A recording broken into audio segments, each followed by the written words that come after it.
Hi friends, ನಮಸ್ತೆ. Welcome back to my channel. ಈ ವಿಡಿಯೋದಲ್ಲಿ ತುಂಬಾನೇ ರುಚಿಯಾದ green mutton masala curry share ಮಾಡ್ತಾ ಇದ್ದೇನೆ. ಯಾರೆಲ್ಲ ನನ್ನ ಚಾನೆಲ್ ನ ಸಬ್ಸ್ಕ್ರೈಬ್ ಮಾಡದೆ ನೋಡ್ತಾ ಇದ್ದೀರಾ, ದಯವಿಟ್ಟು ಸಬ್ಸ್ಕ್ರೈಬ್ ಮಾಡ್ಕೊಳ್ಳಿ. ಬನ್ನಿ ಯಾವ ರೀತಿಯಾಗಿ ಮಾಡೋದು ಅಂತ ನೋಡೋಣ. ಮೊದಲಿಗೆ ನಾನು ಕುಕ್ಕರ್ ಅಲ್ಲಿ 2 ರಿಂದ 3 ಟೇಬಲ್ ಸ್ಪೂನ್ ಅಷ್ಟು ಅಡುಗೆ ಎಣ್ಣೆನ ಹಾಕೊಳ್ತಾ ಇದ್ದೇನೆ. ಕಟ್ ಮಾಡಿರುವಂತಹ ಈರುಳ್ಳಿನ ಹಾಕೊಳ್ತಾ ಇದ್ದೇನೆ. ಈರುಳ್ಳಿನ ಚೆನ್ನಾಗಿ ಫ್ರೈ ಮಾಡ್ಕೋಬೇಕು. ಸ್ವಲ್ಪ ಇದು ಕಲರ್ ಚೇಂಜ್ ಆಗಬೇಕು. ಆ ರೀತಿಯಾಗಿ ಈರುಳ್ಳಿ ಫ್ರೈ ಆಗಿದೆ. ಇದಕ್ಕೆ 1 ಟೇಬಲ್ ಸ್ಪೂನ್ ಅಷ್ಟು ಹಸಿ ಶುಂಠಿ ಬೆಳ್ಳುಳ್ಳಿ ಪೇಸ್ಟ್ನ ಹಾಕೊಳ್ತಾ ಇದ್ದೇನೆ. ಇವೆರಡನ್ನೂ ಕೂಡ ಸ್ವಲ್ಪ ಹಸಿ ಸ್ಮೆಲ್ ಹೋಗೋವರೆಗೂ ಫ್ರೈ ಮಾಡ್ಕೋಬೇಕು. ನಂತರ ನಾವು ವಾಶ್ ಮಾಡಿ ಇಟ್ಕೊಂಡಿರೋ ಮಟನ್ನ ಆ್ಯಡ್ ಮಾಡ್ಕೊಳ್ಳೋಣ. ಇದಕ್ಕೆ ಉಪ್ಪು ಮತ್ತೆ ಅರಿಶಿಣ ಹಾಕಿ ಚೆನ್ನಾಗಿ ಮಿಕ್ಸ್ ಮಾಡಿ ಇದಕ್ಕೆ ಸ್ವಲ್ಪ ಹೊತ್ತು ನಾವು ಏನು ಹಾಕ್ದೇನೆ ಮುಚ್ಚಳ ಮುಚ್ಚಿ ಮೀಡಿಯಂ ಫ್ಲೇಮಲ್ಲಿ 5 ನಿಮಿಷ ಬೇಯಿಸ್ಕೋಬೇಕು. ಮಟನ್ ತಾನಾಗೆ ನೀರು ಬಿಟ್ಕೊಳ್ಳುತ್ತೆ.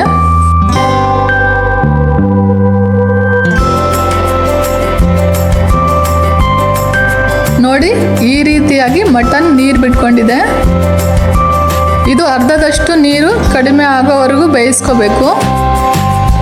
ನಂತರ ಇದಕ್ಕೆ 1 ಸ್ಪೂನಷ್ಟು ಪೆಪ್ಪರ್ ಪೌಡರ್, 1 ಸ್ಪೂನಷ್ಟು ಜೀರಿಗೆ ಪೌಡರ್, 1 ಸ್ಪೂನಷ್ಟು ಧನಿಯಾ ಪೌಡರ್ ಇಷ್ಟನ್ನು ಹಾಕಿ ಮಿಕ್ಸ್ ಮಾಡ್ಕೊಳ್ಳೋಣ.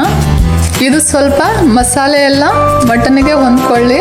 ನಾವು ಅಷ್ಟರಲ್ಲಿ ಸ್ವಲ್ಪ ಮಿಕ್ಸಿ ಜಾರಿಗೆ ಮಸಾಲೆನ ರೆಡಿ ಮಾಡ್ಕೊಳ್ಳೋಣ.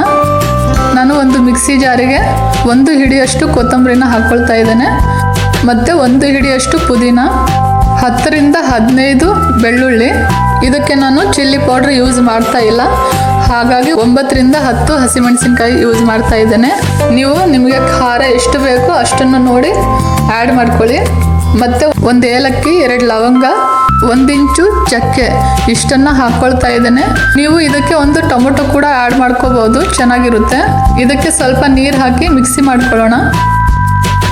ನೋಡಿ, ಈ ರೀತಿಯಾಗಿ ನೈಸಾಗಿ ರುಬ್ಕೋಬೇಕು. ಇದನ್ನು ಸೈಡಿಗೆ ಇಟ್ಕೊಳ್ಳೋಣ. ಮಟನ್ ಕೂಡ ಬೆಂದು 3/4 ಭಾಗದಷ್ಟು ನೀರು ಕಡಿಮೆ ಆಗಿದೆ. ಮಸಾಲೆ ಎಲ್ಲ ಕೂಡ ನೀಟಾಗಿ ಹೊಂದ್ಕೊಂಡಿದೆ.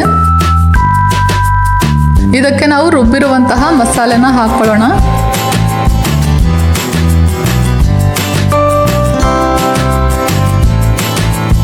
ಇದನ್ನು ಚೆನ್ನಾಗಿ ಮಿಕ್ಸ್ ಮಾಡಿ ಇದಕ್ಕೆ ನಾನು 1 ಗ್ಲಾಸಷ್ಟು ನೀರನ್ನು ಹಾಕ್ಕೊಳ್ತಾ ಇದ್ದೇನೆ. ನಿಮಗೆ ಗ್ರೇವಿ ಯಾವ ರೀತಿಯಾಗಿ ಬೇಕು ಆ ರೀತಿಯಾಗಿ ನೀವು ನೀರನ್ನು ಆ್ಯಡ್ ಮಾಡ್ಕೊಳ್ಳಿ.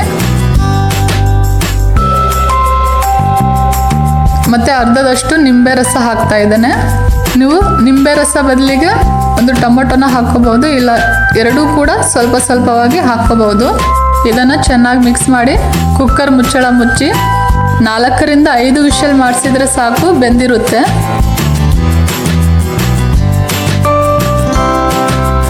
ಕುಕ್ಕರ್ ತಣ್ಣಗಾಗಿದೆ, ಓಪನ್ ಮಾಡ್ತೇನೆ. ನೋಡಿ, ನಮ್ಮ ಮಟನ್ ಸಾಂಬಾರ್ ರೆಡಿಯಾಗಿದೆ. ನಾನಿಲ್ಲಿ ತೆಂಗಿನಕಾಯಿ ಯೂಸ್ ಮಾಡೇ ಇಲ್ಲ, ಆದ್ರೂ ಎಷ್ಟು ನೀಟಾಗಿ ಗ್ರೇವಿ ಬಂದಿದೆ. ಯಾವಾಗಲೂ ಒಂದೇ ರೀತಿಯಾಗಿ ಮಟನ್ ಸಾಂಬಾರನ್ನ ತಿಂದು ಬೋರ್ ಆಗಿದ್ದರೆ ಈ ರೀತಿಯಾಗಿ ಡಿಫ್ರೆಂಟಾಗಿ ಒಮ್ಮೆ ಟ್ರೈ ಮಾಡಿ, ಖಂಡಿತವಾಗಿಯೂ ನಿಮಗೆ ಇಷ್ಟವಾಗುತ್ತೆ. ರುಚಿ ಅಂತೂ ಅದ್ಭುತವಾಗಿರುತ್ತೆ.